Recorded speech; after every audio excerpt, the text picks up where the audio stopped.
Hi everyone, welcome to the channel. My name is Nick Cosgrove and I'm back with this week's No Filter Q&A. This is the episode where I answer all questions related to diet, training, and supplementation that I've received over the last 7 days from our in-house clients, online clients, as well as a few of our online followers. Remember, if you have any questions related to your nutritional plan, workout program, supplements you're currently taking, not taking, considering taking, please feel free to email me those questions at nick@foreverfitperformance.com, or you can DM me your questions on my Instagram at fitcosgrove_. All right, let's get started with this week's no filter Q&A with question number 1. Nick, why does my weight fluctuate so much when I'm on my period? It's super frustrating. Super frustrating, but super common. Okay. I work with a lot of women online, and a lot of women have this problem every time it's time of the month. Okay. Now, what happens when you're on your menstrual cycle? Your body produces a hormone called progesterone. Okay. Now, what progesterone does, it allows the body to retain additional fluid. Okay. Now, this is actually a good thing, not a bad thing. But that additional fluid is going to lead to a gain in water weight, right? And that water weight is going to show on the scale. So I work with some women where I'm not kidding you, I've seen the weight go up from anywhere from 3 pounds to 9 pounds in a course of 2 or 3 days when someone's on their period. Okay. Super common. But I promise you it's normal. And you don't want to do anything crazy to stop this from happening. Okay. So you don't want to be doing like 2 or 3 hours of cardio. You don't want to be restricting water. You don't want to be exercising additional time in the gym with weights. Just let your body do its thing naturally. Okay. It's a very healthy process for your body to go through this naturally, and very common. It doesn't happen to every single woman, but I would say that about 80% of the women I work with, when it's the time of the month, they put on weight. So one of the things I always ask with my female clients is for their weekly check-ins and bi-weekly check-ins is when they record their weight to just let me know if they are on their period. Because many times in the past, what would happen is someone would send me their check-in and they'd be up by 3 or 4 pounds. I'm like, well, what's going on? Did you cheat on the diet? Are you eating additional meals? Like, what's going on? And what I found out was most of the people I'm working with, the women I'm working with, when their weight goes up, when they're on a very clean, calorically restricted diet, it's usually because they're on their period. So I just ask women just to let me know in brackets on my period. So I know, oh, okay, you're up by 2 or 3 pounds, up by 4 or 5 pounds. We know why. We're not going to make any drastic changes to the diet because everything's running smoothly. Next week, you'll be back down again. And like I said, some people, they don't have that issue, but a lot of women I work with do. And it usually takes about 5 to 6 days for your body to return to a normal weight again, or to your baseline weight again, right? But again, nothing to be alarmed about, and really do not try to stop this from happening. Don't do anything crazy. Like I said, no additional cardio. Don't start restricting your calories more. You don't do extra time with weights in the gym. Just let it happen naturally. It's just water weight. It'll leave your body. Promise you. Okay. Nick, if I train my abs every day after my workout, do you think it's possible to achieve a six-pack in 2 months? Okay, so this will depend on A, how clean your diet is, and B, how low your body fat is. Because I've said this before, you can have a great set of abs, right? You have a killer six-pack. Transverse abdominals are popping, rectus abdominals are popping, your intercostals and obliques showing great. But if you have a layer of fat covering those abs, you're never going to see them. Okay. So that's where it comes into following a clean, calorically restricted diet, right? And then once you have your diet in place, you've dialed in your nutrition, you're training regularly, you don't have to train your abs every day to get your abs, right? This will also come down to your genetics. I've talked about this in the past. I've never genetically had the greatest abdominal region, but for me to really get my abs showing, my body fat needs to be around that 8 to 7%, and my diet needs to be dialed in. Okay. So that's for me. I have other people, they can see, you can see their abs at 10%, 12% body fat, with women 18%, 16% body fat. So it really will depend on your genetics. I do not recommend training your midsection every day. Train your abs like any other muscle group. If you really want to, you can train them maybe an additional 2 or 3 times a week, but keep the volume low. So by low, I mean do like anywhere from 6 to 8 sets. If you want to do that 2 or 3 times a week, I don't see a problem with that. One workout you want to do hanging leg raises, the next workout you want to do reverse crunches, and then one more workout you can throw in some sit-ups, right? That's enough. So if you want to really build your abdominal region, train them 2, 3 times a week max.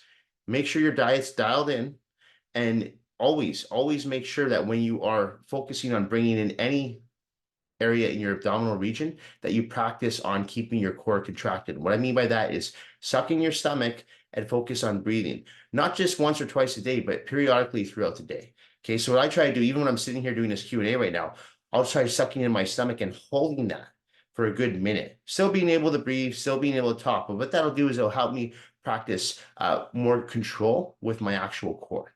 Okay, so that's going to help as well. Try to keep your midsection tight. Okay, but I wouldn't recommend training your abs every day. I'd recommend just making sure your diet's dialed in, making sure that you are training your abs 2 to 3 times a week at max. And again, keep that body fat low and see what you can do with your genetics. Okay. Okay, next question. Nick, I'm having a really tough time getting back into working out. I used to compete in figure competitions, but ever since I stopped competing, I find it hard to get to the gym. Any advice on what I should do to help push me to work out even though I no longer compete? Uh, Again, common issue here, okay? So I call this like the post-contest depression. I've seen it with numerous athletes I've worked with over the years. It's happened to me in earlier stages when I used to compete. And this is why it's important to constantly set new goals. So the stage cannot be your only goal, okay? Getting ready for a wedding cannot be your only goal. Getting ready for a beach vacation cannot be your only goal. You need to have another goal set, ready to go after the event has ended. Okay. And that's so important. So I'm constantly setting new goals, right? Right now, my goal is to work out 30 days in a row. Well, I did that at the beginning of the year. I actually worked out 60 days in a row. Felt great. Took March 1st off, and now I'm back on, and we're almost at the end of March, and I'm going for another 30 days in a row. See if I can go 30, maybe 60. That's my goal now. Okay. So it's no longer for aesthetics for me personally. And it's important to constantly set new goals, because if you're just focusing on one specific goal, like that's great, but when that goal's done and you've accomplished it, what's next, right? Yeah, this is why I don't like using the word maintenance. You shouldn't be trying to maintain anything. You should be trying to always reach for a new goal. Okay. So yeah, you no longer compete. Okay. Well, what about your health, right? What about the way working out makes you feel, right? Uh, these are all things like that can translate into your personal life, how you are if you're a business owner, how you are if in your career, right? How you are with your relationships. So you got to find another goal. Okay. And in this case, what I always tell people too, especially my clients who compete and no longer compete, or who take, a prolonged period of time off from competing at the stage, I'm like, it can't just be about aesthetics. It can't, because as we get older, things are going to start to sag. It's not just going to be your face. You're going to see things, your body's going to start to go through all these changes as well, right? So you can't fight father time. So you have to have a long-term goal, and you have to keep setting new goals. Okay. And like I said, it's not easy, because if you are so focused and dialed in on that one particular event or competition after competition, and now the competitions are gone, it's very hard to get into the mindset of, okay, well, why am I going to the gym now? I know I've been there. But by constantly setting new goals, and it could be like I said, it could be a goal like mine of going to the gym for 60 days in a row. Or it could be, hey, I want to bring my bench press up to 315, or I want to bring my squat up to 600. Work towards a goal that is realistic and attainable, but something that you have to strive for, and something that you need to go to the gym for. Okay. Because I promise you, if your only goal is aesthetics, and I've said this time and time again, aesthetics is a great goal, but it's a short-term goal. It'll only take you so far. So you need to have a long-term goal, and you need to constantly set new goals in order to be successful with your health and your fitness and your workout regimen. All right. Next question. Nick, I'm having trouble losing fat on my thighs and glutes. I weigh 135 pounds, and I currently am eating 180 grams of protein, 100 grams of carbs, and 20 grams of fats each day. I'm also doing 45 minutes of fasted cardio as per your suggestion. Should I drop my macros down even more or increase the amount of cardio I am doing? Neither. So again, I'm not working with you in person, so I don't know exactly what you're eating, but judging from your macros at 180 grams of protein, 100 grams of carbs, and 20 grams of fat, and your body weight is 135 pounds, your fats are way too low. Okay. So here's the problem. If your fats are low, you're going to have a very difficult time losing fat. Our body needs fat. So if you're not feeding your body healthy fats, peanut butter, olive oil, omega-3 eggs, avocados, right? You're not feeding your body those foods in higher amounts. Guess what's going to happen? Your body's going to hold on to fat. Okay, our body's not stupid. Our body goes into survival mode. Your body will always burn muscle before fat, always. So you need to kind of trick your body and say, okay, well, I don't want my body to lose muscle, but I want to lose this fat. And I know it seems weird hearing this, but in order to lose fat, you need to eat fat. Okay, especially for women. Okay, with women I work with, I work with actually more fats than the guys. Okay, it's crucial. Now, when I'm talking fats, I'm talking good fats. I'm not talking trans fats. I'm not talking saturated fats, although a little bit of saturated fats, okay, but I'm talking healthy fats, like omega-3 fats, right? Those are the fats we want in our diet, right? And from the foods I mentioned before, peanut butter, omega-3 eggs, avocados, salmon, these are all good fats, right? So I would increase your fats. Now, again, it's hard for me to give you a generic answer and say increase it to this amount, but judging from your body weight right now, you're at 20 grams of fat. I would easily bring that up to 60 grams of fat. Do not worry about the calories from the fat. I promise you, these calories are going to be utilized to your benefit. Okay. This is a big problem I see with not just women, but a lot of people who come to work with me. And I say, okay, I need to see a copy of your 3-day food log before we start working together. Now, people who follow a fairly clean diet who come to work with me, and they're in a case like you, and they just can't lose that stubborn body fat, it's usually because they're either dieting too hard or they're not getting enough of one particular macronutrient. In your case, it looks like fat to me. Sometimes it's protein for some people. Sometimes people are not, believe it or not, some people actually need more carbohydrates, but they're starving their body of the carbohydrates, so they're not replenishing glycogen in a more efficient manner. Okay, so my recommendation to you would be to increase your fats. And as I said, I would go to about 60 grams. I'd keep your protein and your carbs the same. I don't think that, or I don't think I know that that extra 40 grams of fat that you're adding in your diet won't lead to weight gain. I promise you. Your body's going to say, wow, I'm getting all these fats in. Your body will relax and you will actually be able to burn that stubborn body fat while preserving muscle. Okay. I've done this time and time again with people for the last 20 years and it works. I give people a copy of their diet plan and they're like, this is more calories. I'm trying to lose weight. Are you crazy? I'm like, trust me. Okay. You're not just trying to lose weight. You're trying to lose fat and build muscle. Okay. There's a very big distinction between just losing weight and losing fat while preserving and building muscle. Anyone can lose weight. Go on a major calorically restricted diet, do hours of cardio a day, starve yourself, you'll lose weight. But you're going to lose a combination of fat, muscle, and water. Okay. So if you want to lose fat, you need to eat fat and you need to eat lots of fats, but it has to be healthy fats. All right.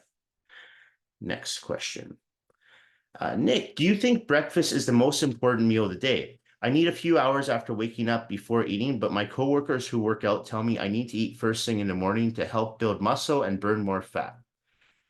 Breakfast is not the most important meal of the day. Okay. That is bro science at its best. Okay. That's a myth that, again, it needs to die. It probably won't, though, because you're always going to get people saying breakfast is the most important meal of the day. Now, take it from someone who actually has breakfast every day. It doesn't need to be done for everyone. Everyone has different body clocks, right? You have some people who they go to bed at 2 o'clock in the morning, they wake up at 11 o'clock in the morning, right? You have other people that, they wake up at 5 a.m., they go to bed at 9 p.m. So you have to figure out what works best with your body clock. So I don't recommend people just follow these generic rules of breakfast is the most important meal of the day. You need to have 3 square meals a day, or you need to eat 6 times a day. No. You need to find the formula that works for you and only you. So like I've mentioned before on the channel, sometimes that's intermittent fasting for some people. Sometimes it's a ketosis diet for other people. Sometimes it's carb cycling for others, right? So you need to find the formula that works best for you. Now, obviously, it's easier to find that formula if you're working with a knowledgeable and experienced, reputable personal trainer or online coach, because they can help guide you through different types of nutritional plans and figure out what works for your body. Because sometimes it's very difficult when you're the one doing it yourself and it's trial and error, and it can be very frustrating. So having an experienced set of eyes help you and guide you through this can make all the difference. Okay. So the reason I don't think breakfast is the most important meal of the day is because I work with people sometimes at 6 or 7 a.m. in the morning. And I've noticed when they eat, the workouts do not work well for them. They usually get nauseous very easily, or they move more slowly. They're a little bit more fatigued. Their body's trying to digest that food. It doesn't work. Then there's other people like me who can eat like 2 minutes before I go into the squat rack, which I've done many times. Sometimes I'll be eating my oatmeal like while I'm actually in the squat rack, finishing it up, and then I'll start squatting. I'm in a private gym, so I can do that. So it doesn't affect me, but I know other people need a little bit longer to break down their food and digest their food. So I don't necessarily feel that just because you wake up first thing in the morning, you need to eat right away. Even if you don't work out in the morning right away. As you said, you're not hungry for 3 or 4 hours after waking, then I say listen to your body. Okay. The only thing I would not recommend is letting yourself go too long without a meal unless you are intermittent fasting. And this is very important too, is whatever plan you're following, whatever nutritional plan you're doing, the best thing that you can do is you can stay consistent on what you're doing. Okay. So what I mean by that is on Monday, you don't want to eat at 6 a.m. and then on Tuesday, you want to take that meal to 11 a.m. That's very sporadic and it confuses your body. It doesn't confuse your body in a good way. Okay, so that's going to make you, it could possibly make you insulin resistant. It could spike your blood sugar levels because your body never knows when it's going to eat. Okay, so if you get on a regular eating pattern, whether you are doing intermittent fasting or ketosis or carb cycling, to me, it doesn't matter what time of day you eat. Hell, you can eat all your meals at the end of the day. Some people do that when they do intermittent fasting, and that works fine. But you have to stay consistent with it, okay? It has to be in, day out. So if you're someone that doesn't respond well to breakfast first thing in the morning, don't eat it. Have your first meal at 11 a.m. or after 3 or 4 hours upon waking. I see nothing wrong with that. Your body's not going to go into a catabolic state. You're not going to lose muscle. Your metabolism's not going to slow down. That's all bro science. If you have breakfast after 3 or 4 hours of waking, do it. Just stay consistent with that. Stay consistent with your meals, stay consistent with your sleep patterns, and you'll see that your body actually responds really well, okay? But don't fall into these generic rules of breakfast is the most important meal of the day, no carbs after 6 p.m. It's all bullshit. It's all bro science. There's no science backing these claims. All right. Next question. Nick, my son is 15 and wants to start weightlifting. Do you think he should wait a few more years until his body develops more? No, I actually think kids should get in the gym. Well, not kids, but teenagers should start getting in the gym around 13, 14 years old. I started weightlifting when I was 15. And you know what? I think I should have started when I was 13. Because you have to remember, it's not necessary. First of all, weightlifting doesn't stunt your growth, if that's your concern. Because I know a lot of parents are concerned about weightlifting stunting their kids' growth.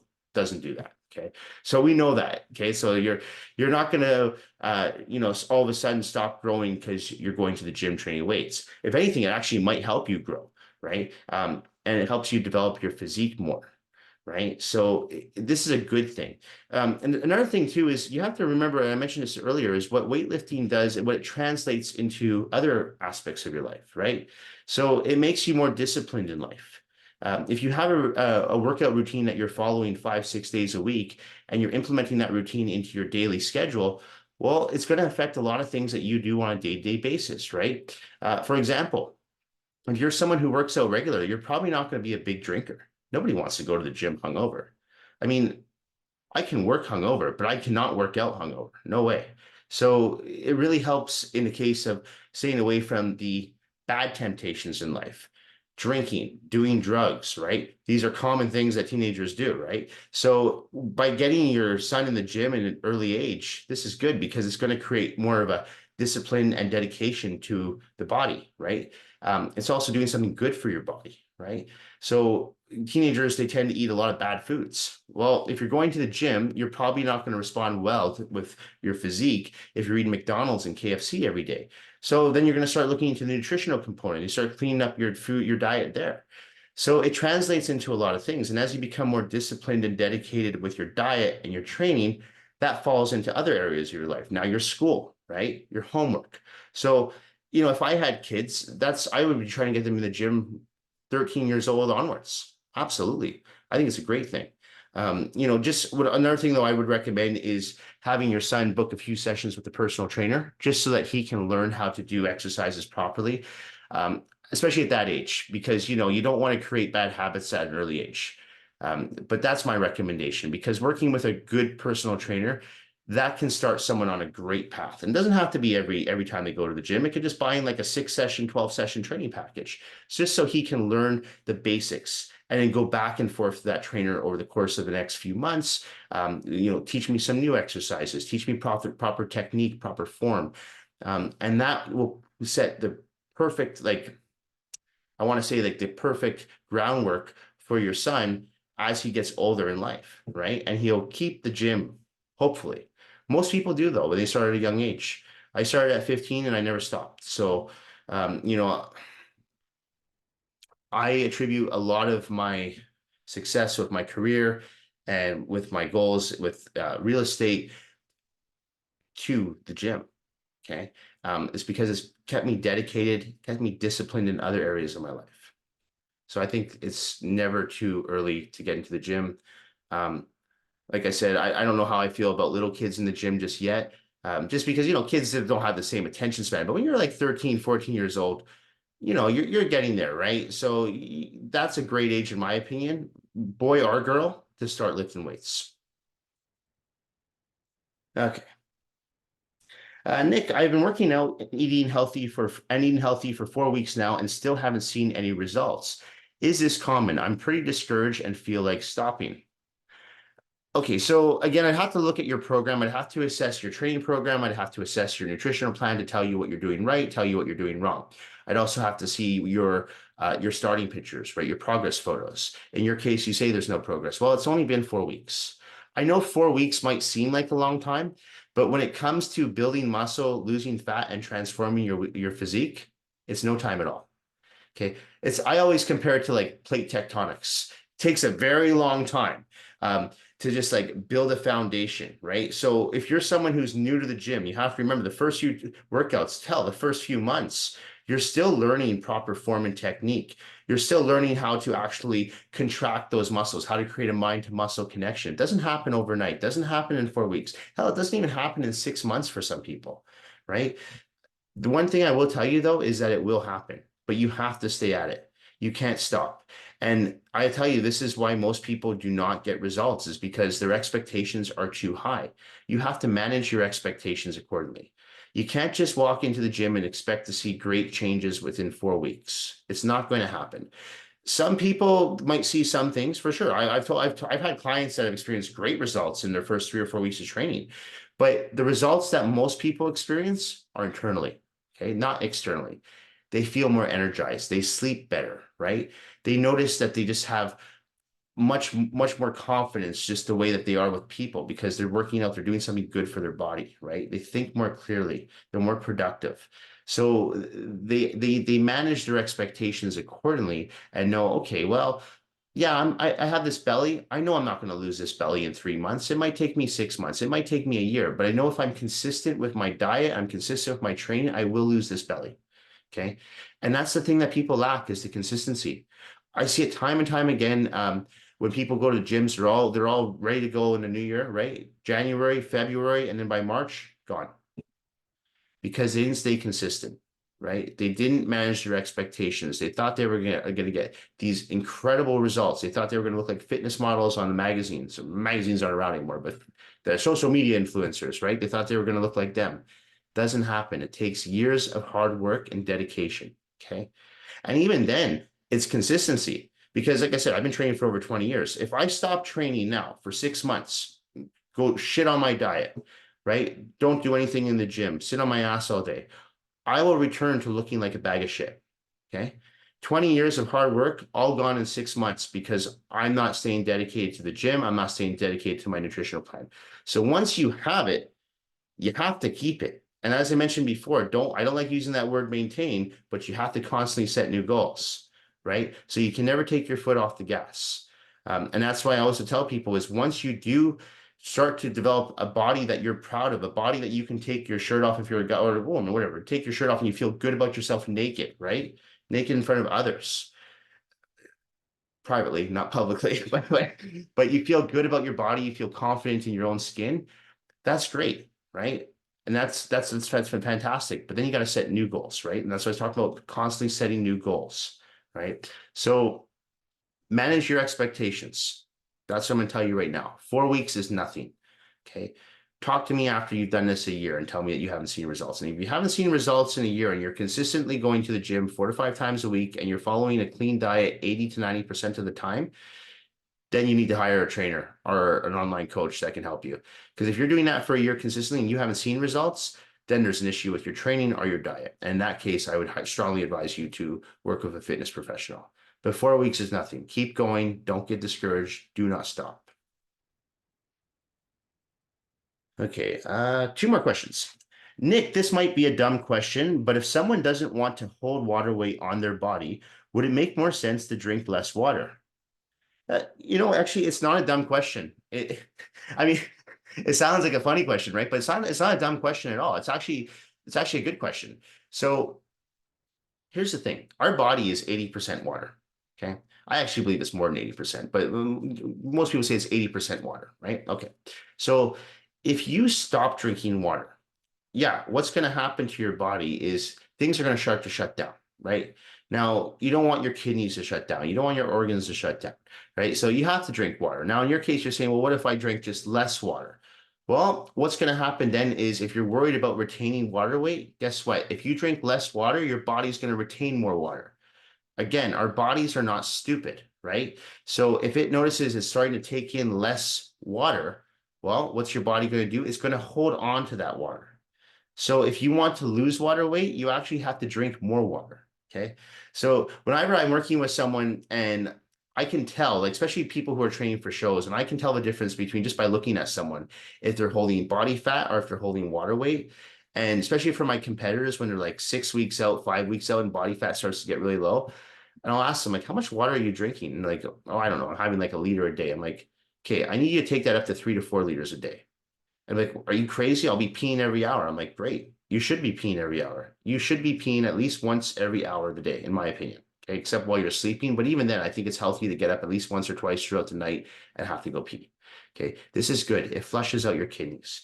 It's good for your organs. So if you want to lose water weight, you need to drink more water. Just like I said about the fats before, if you want to lose fat, you have to eat fat. I know I sound crazy, but I promise you it works. I've done this for 20 years with people. It works.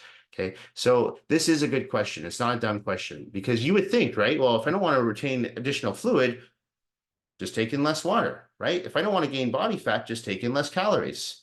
But it doesn't work like that. Okay. Like I said, our bodies are very resilient. They're very smart. So if our bodies notice that it's not getting something it needs, vital nutrients, water, things that we need to survive, what it's going to do is it's going to start slowing things down. It's going to retain, it's going to hold that extra fat. It's going to hold that extra water, okay, for survival. So in order to lose water weight, you need to drink more water. Leading up to bodybuilding shows over the years, I found that the more water I drank leading up to the show, like 3 or 4 days before the show, the leaner and harder I looked on stage once I dropped my water for just a few hours prior to stepping up on stage. Because my body was hydrated, it felt good. And if your body's 80% water, guess what? Your muscles are full of water. So if you start cutting out your water, what's going to happen? Your muscles are going to look flat. They're going to be depleted. You risk injury in the gym. There's nothing more dangerous than going into the gym and training a dehydrated muscle. You're going to risk a tear easily. Okay. So you want to avoid that at all costs. So hydrate. And as I said, I'd recommend consuming anywhere from 2 to 4 liters of water a day, especially if you're an active male or female. Okay. Your body needs it. So don't limit your water intake. Not a stupid question. Really good question. All right, last question. Nick, I am a 37-year-old white woman with no butt. I do squats and deadlifts twice a week, but still have a fairly flat ass. Do you have any tips on how I can make my butt more round and lifted, or is this just not possible due to my genetics? Another good question. Okay, so unfortunately, if you're a white woman, white man, you kind of have to go with the genetics in your genetic lottery, right?